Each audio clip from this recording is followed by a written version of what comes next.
సేఫ్టీపై లోపించిన నిరంతర నిఘా, ప్రమాదకరమైన పరిస్థితుల్లో కంపెనీల నిర్వహణ, పొట్టకూటి కోసం క్షణక్షణం భయంగా డ్యూటీ, ఎప్పుడు ఏం జరుగుతుందో తెలియని వాతావరణం. స్పెషల్ ఎకనామిక్ జోన్లో ఏం జరుగుతోంది? భవనాలే నేలమట్టమయ్యే డేంజర్ను ఎందుకని నిర్లక్ష్యంగా వదిలేస్తున్నారు? అంతులేని వ్యధను తలపిస్తున్న అచ్యుతాపురం ప్రమాదకరంలో అసలేం జరిగిందో ఓసారి చూద్దాం.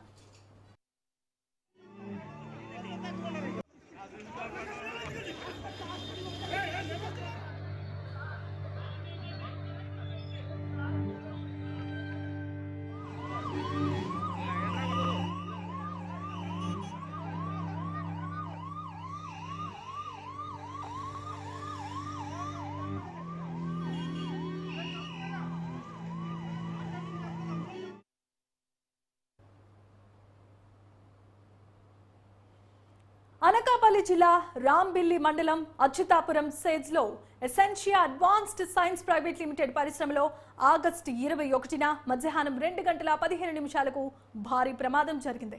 ఈ ప్రమాదంలో భవనంలో ఒక అంతస్తు ఇట్టే నేలమట్టమైంది. ఈ ఘటనలో 17 మంది మృతి చెందారు. 40 మందికి పైగా క్షతగాత్రులు కాగా వీరిలో మరో 4 పరిస్థితి విషమంగా ఉంది. తొలుత ఈ ప్రమాదానికి రియాక్టర్ పేలుడు కారణమని భావించినా సాల్వెంట్ లీకేజ్ వల్ల ఈ ప్రమాదం సంభవించినట్లు విచారణలో తేలింది.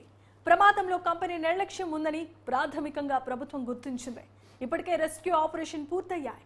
కంపెనీ యాజమాన్యం ప్రమాద విషయాన్ని పట్టించుకోలేదని, స్వయంగా మంత్రుల నుంచి ఫోన్ వచ్చినా మెసేజ్ పెట్టినా స్పందన లేకుండా వ్యవహరించారు.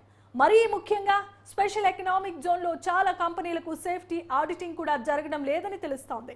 అగ్నిమాపక శాఖ, పెట్రోలియం, పేలుడు పదార్థాల భద్రత సంస్థ, కార్మిక శాఖ అధికారుల విధులపై విమర్శలు గట్టిగానే వినిపిస్తున్నాయి.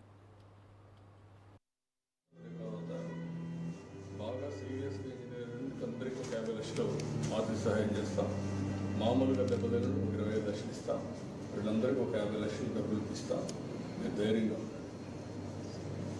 మీరేమో అధైర్యపడదు. అంతా ట్రీట్మెంట్ ఎంతైనా ఖర్చు పెడతాం. జరుగుతానే షాక్ అయ్యాను. నేను అడిగాను, నీకు జ్ఞాపకం లేదు సార్? అప్పుడప్పుడు జ్ఞాపకం. దాంతో ఒక రోజంతా సమయం దెబ్బల కంటే షాక్ ఎక్కువ వచ్చింది. దెబ్బలు తక్కువ, మెంటల్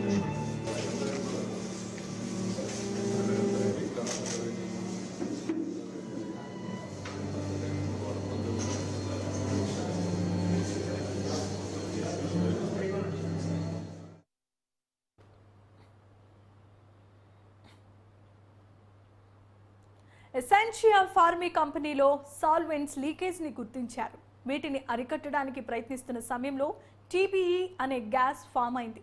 పైప్ లైన్ల నుంచి ఏసీలోకి గ్యాస్ వ్యాపించడంతో ప్రమాదానికి కారణమైంది. గ్యాస్కు ఎలక్ట్రిక్ స్పార్క్ తగలడంతో ఒక్కసారిగా బ్లాస్ట్ అయిపోయింది. భవనం ఫైరు, గోడలు కుప్పకూలిపోయాయి. ప్రస్తుతం భవనం పిల్లర్స్ పై ఉన్నట్లుగా కనపడుతుందంటే ప్రమాదం ఏ స్థాయిలో జరిగిందో గమనించవచ్చు. గ్యాస్ లీకేజ్ కారణంగా కొందరు శిథిలాల కింద నలిగి మరికొందరైతే చనిపోయారు.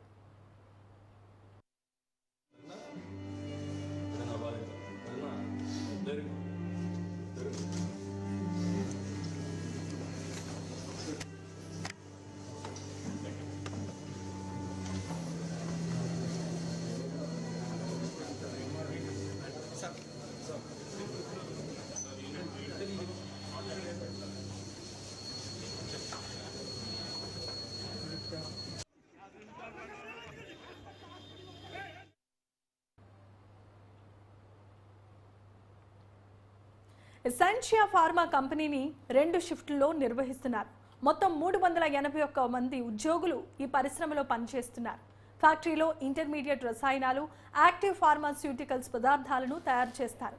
ఈ కంపెనీని 2019లో 200 కోట్ల పెట్టుబడితో ప్రారంభించారు. మరోవైపు ఈ ఘటనపై CM Chandrababu, deputy CM Pawan Kalyan తమ దిగ్భ్రాంతిని వ్యక్తం చేశారు. మంత్రులు, అధికారులతో టెలికాన్ఫరెన్స్ నిర్వహించారు. విశాఖ మెడికవర్ హాస్పిటల్కు వెళ్లి క్షతగాత్రులను పరామర్శించారు. వారికి అందుతున్న వైద్యంపై వివరాలను అడిగి తెలుసుకున్నారు. అన్ని విభాగాల వైద్యులను అందుబాటులో ఉంచాల్సిందిగా ఆదేశాలను జారీ చేశారు.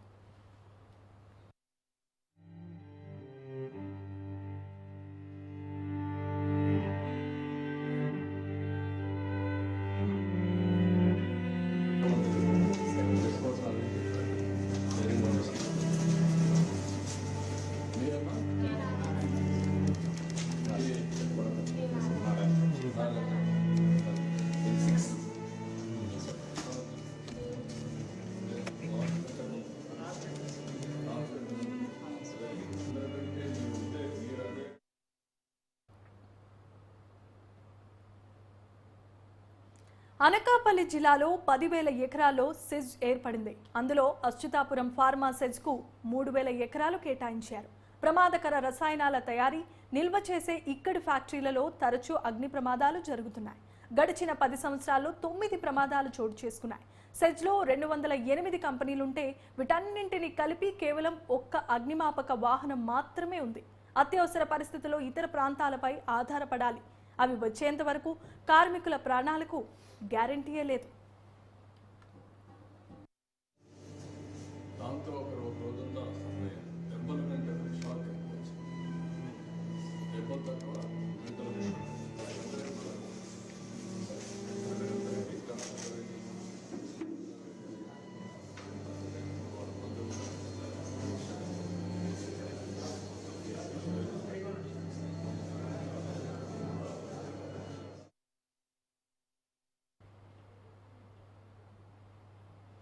రెండు 2014లో మైలాన్ కంపెనీలో జరిగిన ప్రమాదంలో 2 మృతి చెందారు. 2019లో ఏషియన్ పెయింట్స్ పరిశ్రమ ప్రమాదంలో 1 చనిపోయారు. 2020లో సన్వీరా, 2021లో వశిష్ట కంపెనీలో జరిగిన ప్రమాదాల్లో 1 చొప్పున 2 మరణించారు. 2022 సీడ్స్ కంపెనీలో 2 సార్లు విషవాయువు లీక్ అయింది. 500 మందికి పైగా కార్మికులకు అస్వస్థతకు గురయ్యారు.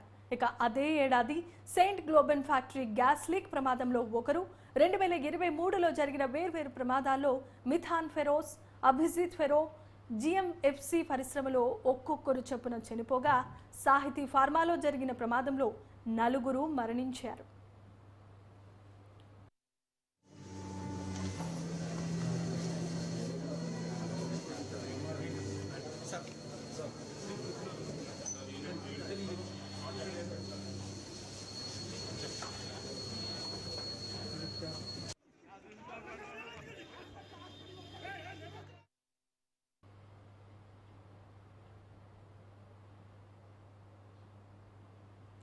అనకాపల్లి జిల్లా అచ్యుతాపురం సెజ్లో ఎసెన్షియా ఫార్మా కంపెనీలో పేలుడు ఘటనలో మృతుల కుటుంబాలకు ప్రభుత్వం ₹1 కోటి నష్టపరిహారాన్ని ప్రకటించింది. గాయపడిన వారికి మెరుగైన వైద్యాన్ని అందిస్తామని జిల్లా ముఖ్యమంత్రి ప్రకటించారు. అలాగే క్షతగాత్రులకు 50 లక్షలు, స్వల్ప గాయాలైన వారికి 25 లక్షల లెక్కన పరిహారం ఇవ్వనున్నట్లు సీఎం తెలియజేశారు. మరోవైపు ప్రమాదంపై ప్రధాని నరేంద్ర మోదీ విచారాన్ని వ్యక్తం చేశారు. మృతుల కుటుంబాలకు 2 లక్షల పరిహారం, క్షతగాత్రులకు ₹50,000 ఎక్స్గ్రేషియా అందిస్తామన్నారు. క్షతగాత్రులు త్వరగా కోలుకోవాలని ప్రధాని ఆకాంక్షించారు.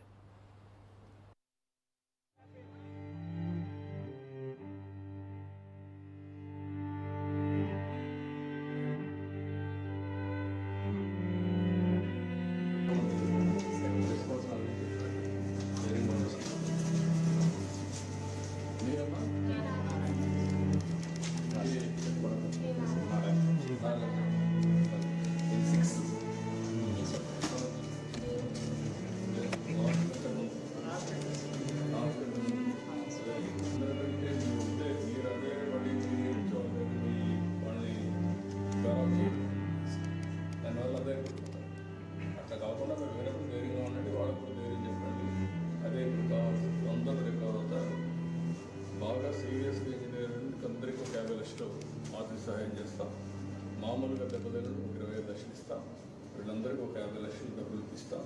మీరు ధైర్యంగా ఉండండి. మీరేమో అధైర్యపడదు.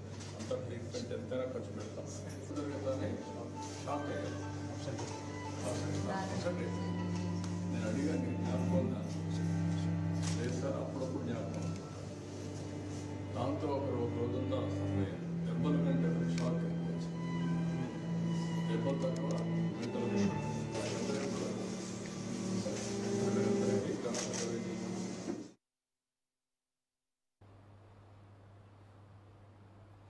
ఈ ప్రమాదానికి గల కారణాలపై ఫ్యాక్టరీస్ విభాగం ప్రభుత్వానికి ప్రాథమిక నివేదికను ఇచ్చింది. రియాక్టర్లో తయారైన మిథైల్ టేట్ బ్యూటైల్ ఈథర్ పరిశ్రమని ఈ మిశ్రమాన్ని ట్యాంకులోకి మార్చుతూ ఉండగా లీక్ అయి ఆవిరిగా మారింది. ఆ వాయువు వాతావరణంలో రసాయనాలతో ప్రతిస్పందించడంతో పేలుడు జరిగింది.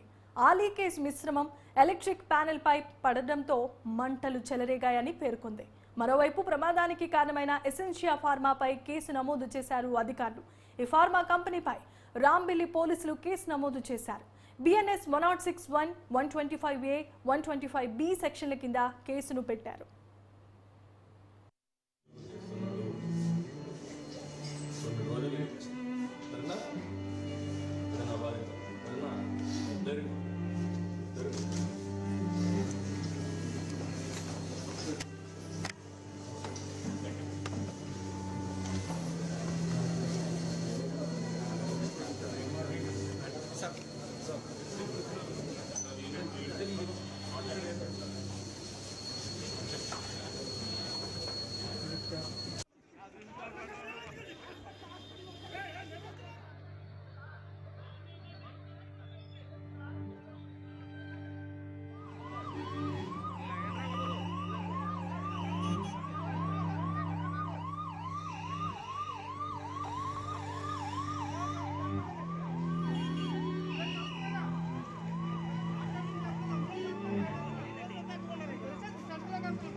అదే వసంత ఉంది కదండి, మొన్న జరిగింది కదా రియాక్టర్ పేరు వసంత, సుందరం పక్కన సార్,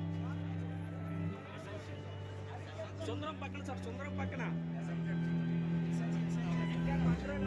బయట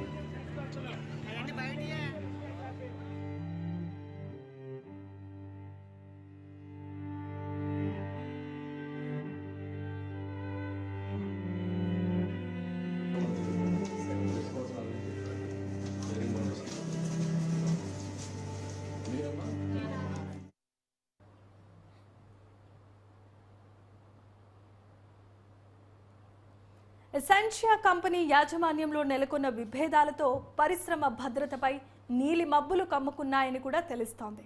పరిశ్రమకు చెందిన 2 యజమానులు హైదరాబాద్లో ఉంటారని అధికారులు గుర్తించారు. తరచూ వారిద్దరి మధ్య గొడవలు, బాధ్యత లేని నాయకత్వ ఆధ్వర్యంలో ఫ్యాక్టరీని నడిపిస్తున్నట్లు డిప్యూటీ సీఎం పవన్ కళ్యాణ్ మీడియాతో అన్నారు. రక్షణ చర్యల్లో చాలా లోపాలు ఉన్నాయనేది వాస్తవమని కూడా అధికారుల పరిశీలనలో తేలడంపై సర్వత్రా ఆందోళన వ్యక్తమవుతోంది. ధైర్యంగా ఉండండి. మీరేమో అదే అంత ట్రీట్మెంట్ ఎంతైనా ఖర్చు పెడతాం.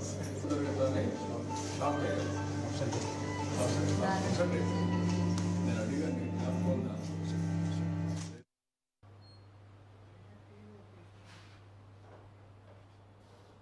అచ్యుతాపురం సెజ్లో ఫార్మా కంపెనీ ప్రమాద బాధితులను ఏపీ ముఖ్యమంత్రి చంద్రబాబు పరామర్శించారు. విశాఖపట్నం చేరుకున్న ఆయన నేరుగా మెడికవర్ ఆసుపత్రికి వెళ్లి అక్కడ చికిత్స పొందుతున్న క్షతగాత్రులను పరామర్శించి వారికి ధైర్యం చెప్పే ప్రయత్నం చేశారు. బాధితులు త్వరగా కోలుకునేలా ప్రభుత్వం అన్ని చర్యలు తీసుకుంటుందని హామీ ఇచ్చారు. ఫార్మా కంపెనీలో జరిగిన ప్రమాదం కలిచివేసిందని, మృతుల కుటుంబాలకు ₹1 కోటి చొప్పున పరిహారం అందజేస్తామని హామీ ఇచ్చారు. తీవ్రంగా గాయపడిన వారికి 50 లక్షలు, స్వల్ప గాయాలైన వారికి 25 లక్షల చొప్పున పరిహారాన్ని అందిస్తామని తెలియజేశారు. భవిష్యత్తులో ఇలాంటి ఘటనలు పునరావృతం కాకుండా చర్యలు తీసుకుంటామన్నారు. కూటమి ప్రభుత్వం అధికారంలోకి వచ్చి 60 రోజులు మాత్రమే అవుతోందని, ఈ ప్రమాదానికి ఎవరు కారణమని ప్రశ్నించారు. వైసీపీ తప్పులు చేసి ఇప్పుడు తమ ప్రభుత్వాన్ని విమర్శిస్తోందని చంద్రబాబు మండిపడ్డారు. దీన్ని చూసినప్పుడు అక్కడ సంఘటనల్ని మీరు ఎగ్జామిన్ చేశారు కాబట్టి నేను మాట్లాడడం లేదు డీటెయిల్స్ అన్నీ. దీని మీద మనం ఒకసారి చూస్తే పాలిమర్స్ అయినప్పుడు ఒక I4 కమిటీ కూడా వేశారు. ఆ I4 కమిటీ వేశారు, నామమాత్రంగా ఆర్డర్స్ ఇష్యూ చేశారు, ఎగ్జిక్యూషన్ 0. దీనివల్ల టోటల్గా ఈరోజు ఈ పరిస్థితి వచ్చే దానిపైన మీరు చూస్తే జీవో 156 ఒకటి రిలీజ్ చేశారు. కాకినాడలో ఒక సంఘటన జరిగితే అప్పుడు కూడా జీవో 79 రిలీజ్ చేశారు. కానీ రెగ్యులేటరీ అథారిటీస్ మాత్రం నామమాత్రంగా చర్యలు తీసుకున్నారు తప్ప ఎక్కడ యాక్షన్స్ తీసుకునే పరిస్థితులు లేరు. దానివల్ల రిపీటెడ్గా జరుగుతున్నాయి. ఏది ఏమైనా దీన్ని నేను డీటెయిల్స్ అన్నీ కూడా ఎప్పటికప్పుడు చెప్తాను, కానీ నేను ఇంకా డీటెయిల్స్ ఫర్దర్గా వెళ్ళడం లేదు. ఫర్మ్ యాక్షన్ తీసుకుంటే తప్ప